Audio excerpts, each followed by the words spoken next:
Hola amigos, bueno, vamos a continuar con este tema apasionante de liderazgo que estamos viendo, cómo es importante que nosotros seamos la sal de la tierra y la luz del mundo. Y pues no pongamos pretextos, ¿verdad? Porque siempre hay un poco de inseguridad cuando vas comenzando, pero bueno, vamos a verlo con algunos ejemplos muy buenos el día de hoy. Fíjate, hubo un tiempo en la historia de Israel, en un periodo en donde se llamaba el periodo de los jueces, es decir, de una nación teocrática, es decir, que escuchaban a Dios, a una nación monárquica en donde tenían reyes. Entre ese entre que no tenían rey y sí tenían rey, hubo un periodo, se llamaba el periodo de los jueces. Interesantemente dice que en ese periodo no había rey. Y entonces dice, cada quien hacía lo que bien le parecía. Es decir, lo que le daba en gana. Entonces, las personas que entraban en liderazgo era porque veían un problema que estaba sucediendo en la nación y sentían como que pues, les tocaba y le entraban a resolver ese problema. Y es muy interesante, bueno, lo podemos leer en Jueces 21-25, donde dice, en esos días Israel no tenía rey. Cada uno hacía lo que bien le parecía correcto según su propio criterio. Entonces había un vacío de poder. Y sabes, cosas interesantes ocurren cuando hay un vacío de poder. Aquí en el tiempo actual, en tu oficina, en tu familia, en la nación, cuando hay un vacío de poder, entra el primero que ve que puede y que tiene los dones, entra. Entonces es muy importante porque nosotros estamos llamados a resolver problemas. De hecho, un líder es una persona que resuelve problemas. Hemos dicho que Dios resuelve problemas en el mundo a través de un líder. Siempre va a buscar un líder porque tiene unas características que llenan esa cuota de poder resolver los problemas que está viendo. En aquel tiempo en Israel, te voy a platicar algunas condiciones que existían. Ok, cualquier parecido es mera coincidencia, ¿de acuerdo? Número uno, no había un precedente de liderazgo ni de dirección. O sea, no habían dicho, bueno, el líder anterior fue súper bueno y todo el mundo lo amaba. O sea, no podían decir eso. Número dos, estaban rodeados de enemigos. Número tres, no había estructura en el gobierno. Y número cuatro, había influencia negativa de las naciones vecinas paganas, ¿de acuerdo? Y había muerto Moisés y Josué y no habían dejado el siguiente, digamos, la siguiente estafeta no la habían entregado, o sea, no había quien tomara esa dirección, por lo tanto, la moral estaba baja y era muy difícil el crecimiento. Ahora, déjame decirte que nunca es fácil, como decía mi hijo, siempre nunca es fácil tomar el liderazgo porque siempre hay una inseguridad, hay un miedo, es decir, ¿seré yo? ¿No será que él llamaste al otro? Como platicábamos la clase anterior. Pero lo básico de un líder efectivo, voy a decir algunas características. Número uno es que ellos perciben una necesidad.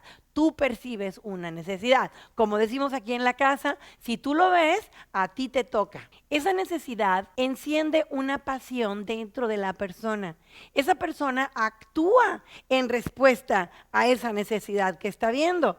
Esa acción inspira a otros a cooperar. Vamos a poner un ejemplo local, digamos el albergue peregrina. El albergue peregrina, pues había una necesidad, había personas que tenían cáncer, que venían de fuera, que venían al oncológico aquí a la ciudad y no había un lugar donde quedarse. Entonces, hubo esa necesidad y hubo una pasión por suplir esa necesidad. ¿Y qué pasó? Mucha gente se unió a la causa. Lo mismo, por ejemplo, cuando nace la escuela de Libero, pues había una necesidad, no había nadie que estaba enseñando inglés en la ciudad. Entonces, había toda una generación de niños que no estaban teniendo esa enseñanza ni clases, no había hace 31 años no había ni una sola escuela de inglés en la ciudad. Entonces, yo lo vi, a mí me tocó, vi que mi hijo no sabía inglés y todos los de su salón se vinieron acá a que les diera inglés. Entonces incendió una pasión, inmediatamente se empezaron a sumar más personas que querían suplir esa necesidad. Entonces, siempre que tú ves una necesidad y te apasiona, entonces sospechas que tú eres el llamado a resolverlo, ¿ok? Entonces, una aplicación práctica, anótala. Cuando ves o escuchas de una necesidad, ¿cuál necesidad toca tu corazón? ¿Qué es lo que te mueve? Tengo una amiga muy cercana que a ella le apasiona y le mueve cuando ve un animalito maltratado. Y sabes qué, trae un liderazgo bruto en pro animal, porque le apasiona. Y desde jovencita le apasionaba. Andaba siempre recogiendo a los animalitos. ¿Y cuánto? Entonces, eso trae un liderazgo y gente se suma con ella. Entonces tú descubre qué te mueve a ti. ¿Qué crees que tengas que hacer antes de morirte? ¿Cuál será tu legado?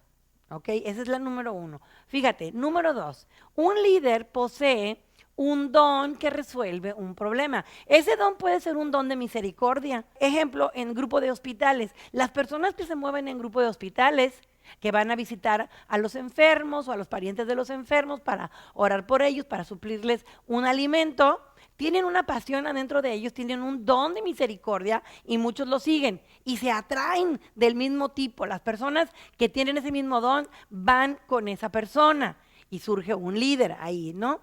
Entonces tú tienes que checar dónde eres competente, en cuál área eres tú competente. Puede ser un área espiritual, puede ser un área natural. Sí, puede ser acerca de una habilidad adquirida. A lo mejor tú aprendiste a hacer ciertas cosas y luego vas a un lugar y dices tú, puedo yo reformar este lugar porque tengo el expertise y entonces tú te levantas como un líder. Y, ¿sabes? Encuentras el propósito dentro de ti, ¿ok? Ejerces ese don y puedes combinar ese don en tu trabajo. ¿Ok? Puedes tener ese don y lo combinas en tu trabajo y, ¿sabes? Te vuelve súper valioso ahí en tu trabajo cuando estás desarrollándote en esa área donde tú dices en el trabajo, yo lo puedo resolver, así sea cocinar, así tú digas, a lo mejor tú eres una persona que está trabajando en una oficina, pero cuando se trata de una convivencia, tú dices, oigan, ¿saben qué? Yo les preparo. Y porque tienes tú el don, la seguridad, la capacidad de poder hacer cantidades. Eso es un don y ejerces un liderazgo. O sea, todos podemos ejercer un liderazgo cuando tú ves que está siendo necesario algo y que tú lo puedes resolver porque tienes en tus manos la habilidad o la experiencia. Entonces estás desarrollando rasgos de liderazgo y es importante que lo hagas. Muy bien, y floreces por esa pasión. Entonces la aplicación número 2 dice, ¿qué eres tú? ¿Cuál es tu don natural primario? ¿Cuál es el más importante? ¿Cómo podrías contribuir en tu iglesia local, en tu trabajo con tu don? Vamos a suponer que tu don es ser creativo, que tu don sea dibujar, plasmar, hacer diseños. En el trabajo, en la oficina, en la iglesia, donde quiera. Tú dices, no, yo lo dibujo, yo lo plasmo. Y sale tu don. No importa en qué área estés tú desarrollándote. ¿Qué es lo que mejor aportas en tu organización? Todas estas preguntas son para que te vayas autodescubriendo en qué área tú puedes distinguir. Número 3, muestran una gran pasión. Cuando la necesidad de afuera se empata con el don de adentro, ¿qué crees que sale? Sale una gran pasión. Te emocionas. Sientes una gran carga porque adentro de ti está el poder para resolverlo. Es una pasión. Esa pasión te permite ver la necesidad como una oportunidad.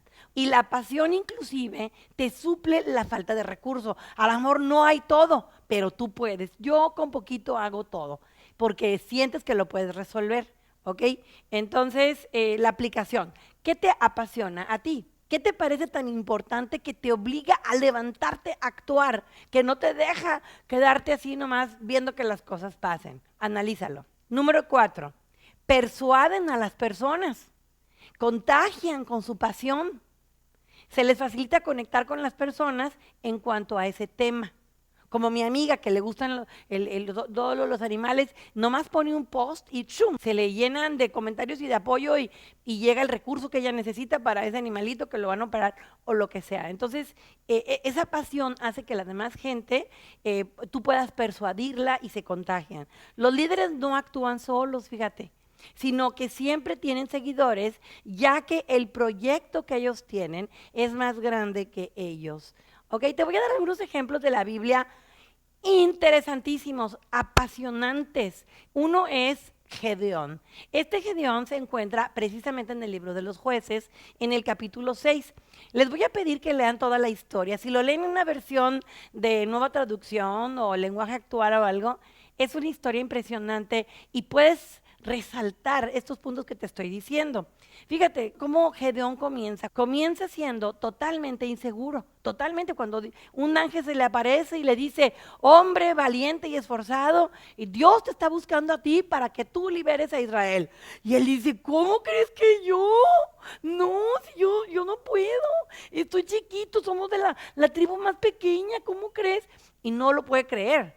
Pero Dios le dice, no, ven con tu fuerza, yo te voy a llevar. Entonces, si vas a rescatar a Israel de los madianitas, yo soy quien te envía. Entonces, él está diciendo y él está interactuando, negociando con el ángel y le dice, oye, ¿estás seguro que quieres que yo vaya? Déjame, te pido una señal. Aquí es donde viene la señal famosa del tapete mojado y el tapete seco. No sé si tú te lo sepas, pero le dice, Dios, si de verdad tú quieres que yo vaya a rescatar a Israel, que en la mañana este tapete de lana que yo voy a poner, que todo el campo aparezca lleno de rocío, pero que mi tapete esté seco.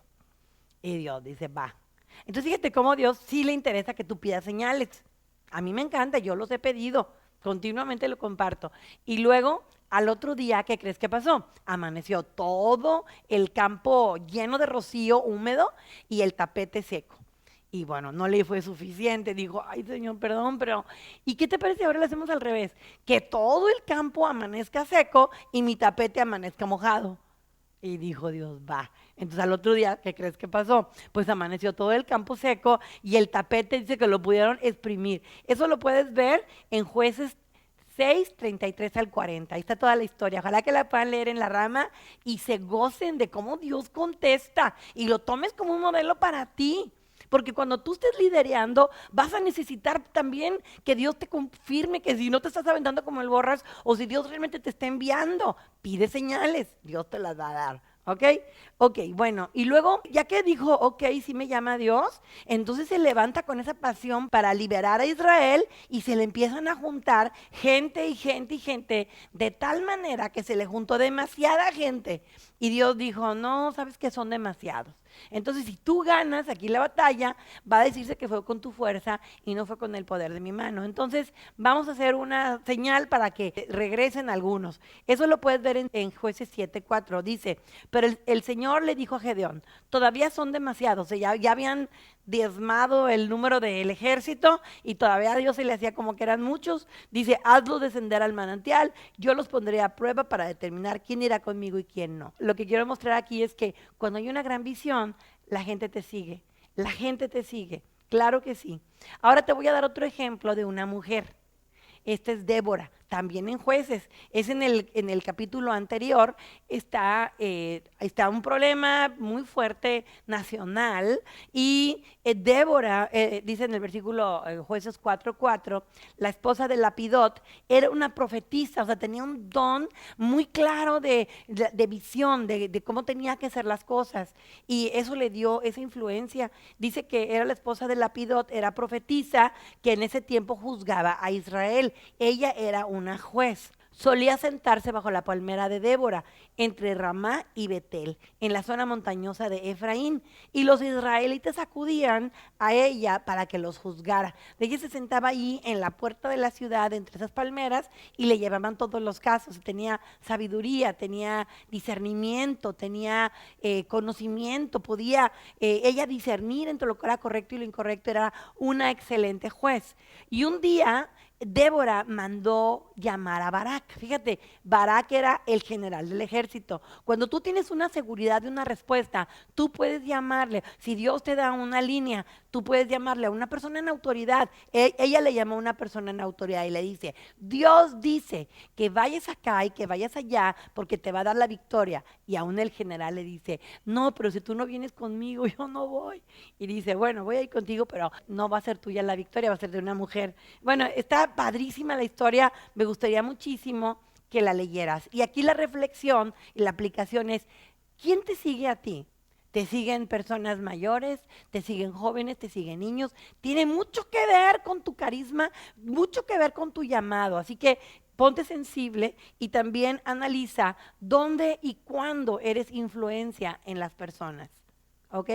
Es difícil separar el liderazgo del propósito de la vida. Entonces, la clave aquí es que tú sepas cuál es tu propósito, cuál es tu llamado y que lo busques intencionalmente. ¿Cómo lo puedes saber? ¿Cómo lo puedes encontrar? Te voy a dar la clave de cómo encontrar tu propósito. Involúcrate. Dile al de al lado, involúcrate, al de al lado, involúcrate en las tareas de la iglesia. Las tareas de la iglesia es desde niños hasta adultos mayores, desde cosas físicas, de los cables, del aseo, de la decoración, de la limpieza, de la cocina, de la librería, de los servidores, de mil cosas en donde tú te puedes involucrar para que tú descubras cuál es tu pasión. Como dice el dicho de la casa, el principio del autodescubrimiento está en el servicio y ahí te vas a dar cuenta para qué eres bueno. Tienes tarea y nos vemos en la próxima clase. Que Dios te bendiga mucho.